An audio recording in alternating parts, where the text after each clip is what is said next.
सुप्रभात पिलामाने आज आम द्वितीय श्रेणी विज्ञान बहिर उद्भिदर श्रेणी विभाग विषय आलोचना करिबा।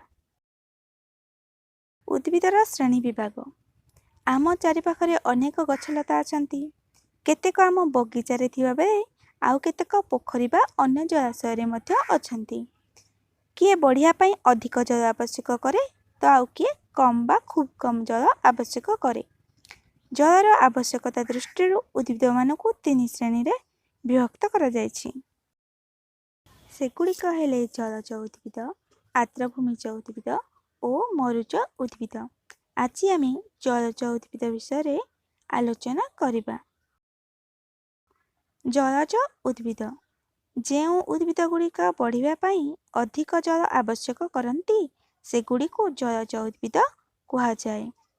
उदाहरण पद्म, कई, नेरी उद्भिद, नागदल, बिलाती दल, चिंगुड़िया दल, बोरछांची दल, पानी सिंगड़ा, सुनुसुनिया, कलम और सोल इत्यादि।